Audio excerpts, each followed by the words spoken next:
Saya menyebutkan salah satu contoh di Kabupaten Sopeng, Desa Umpungeng, Desa Pulue. 2017 ada 3 petani tanam cabai, tanam kopi, tanam apa di situ, lalu ditangkap, lalu diproses di pengadilan. Setelah di pengadilan, walaupun ujung-ujungnya dibebaskan oleh hakim, tetapi yang ada di benak kita, mereka sudah ditahan di dalam penjara kemarin. Waktu ditahan itu, ini ada sebuah pelanggaran. Masyarakat di sana itu bukan untuk mencari kekayaan, tetapi dia mencari untuk hidup hari ini dan esok. Hanya itu yang dia inginkan. Bunyi undang-undang, bumi dan air serta kekayaan alam yang terkandung di dalamnya dikuasai negara dan dimanfaatkan sebesar-besarnya untuk kemakmuran rakyat. Ya kan? Bagaimana rakyat bisa sejahtera? Jangankan sejahtera, mau hidup saja, bercocok tanam di situ ditangkap.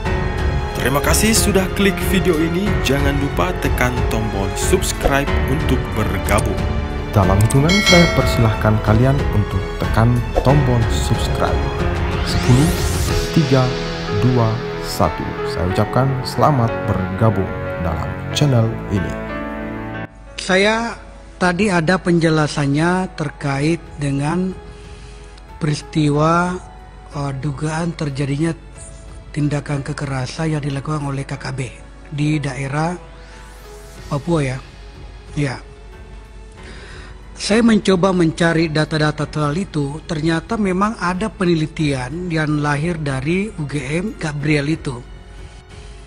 Dia meneliti dari tahun 2010 sampai 2020 menurut data yang saya baca di sini, ada kurang lebih 204 kasus tindak kekerasan yang terjadi di sana, dan itu termonitor dalam penelitian yang telah dilakukan. Tentu riset ini menurut saya, riset ini kan ada. Kalau pemerintah mau mencari solusi terhadap masalah yang ada di sana, sangat memungkinkan sekali hasil riset ini bisa membantu Komnas HAM, membantu pemerintah dalam rangka mencari solusinya. Nah, pertanyaan saya tentunya sederhana. Bagaimana Komnas HAM kira-kira dalam rangka mencocokkan temuan dan pengaduan yang ada di Komnas HAM dengan riset yang ada dari Gabriel ini? Apakah bisa kira-kira saling menguatkan sehingga bisa melahirkan sebuah solusi yang ada di situ? Yang kedua, itu yang pertama, Pak. Yang kedua, soal banyaknya peristiwa-peristiwa kasus yang ada terkait dengan lahan. Di dalam halaman, saya melihat ini, Bapak telah merunut laporan penanganan perkara dari 2020 sampai semester 1 2021 ini sangat, menurut saya sangat sempurna sekali penulisannya.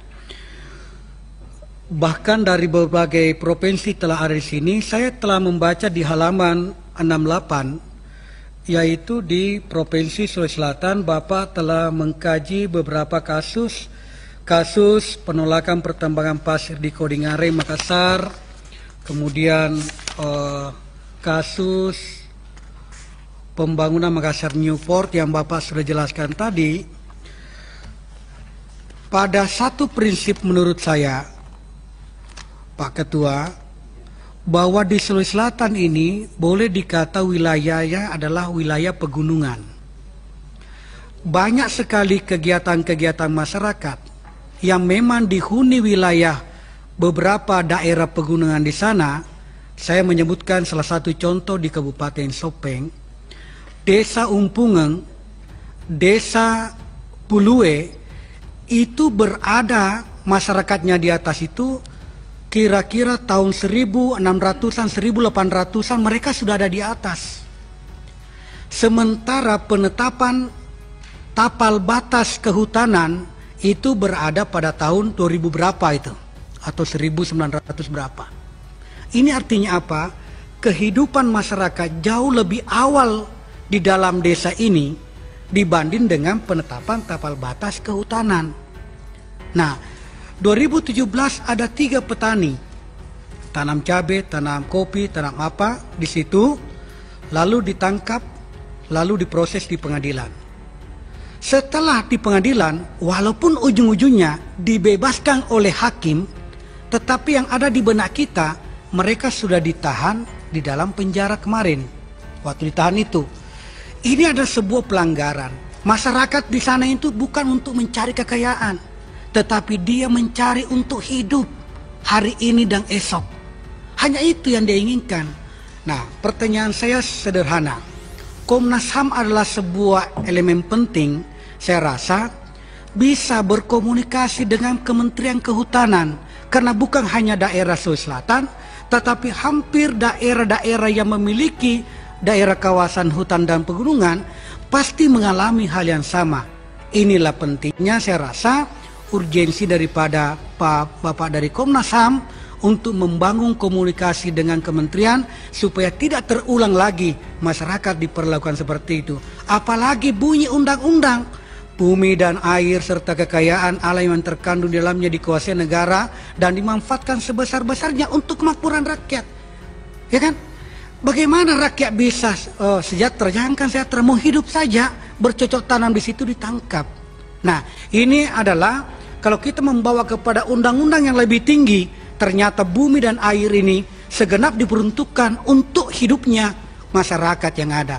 Kalau toh hanya untuk hidup, bisa kita memperbaikinya dengan cara, apakah ada solusi dengan melahirkan sebuah regulasi yang baru atau seperti apa? Nah, ini yang penting saya rasa. Sekira Baik, Pansa. Terima kasih. Cukup, Panca. Sekian, terima kasih. Assalamualaikum warahmatullahi wabarakatuh.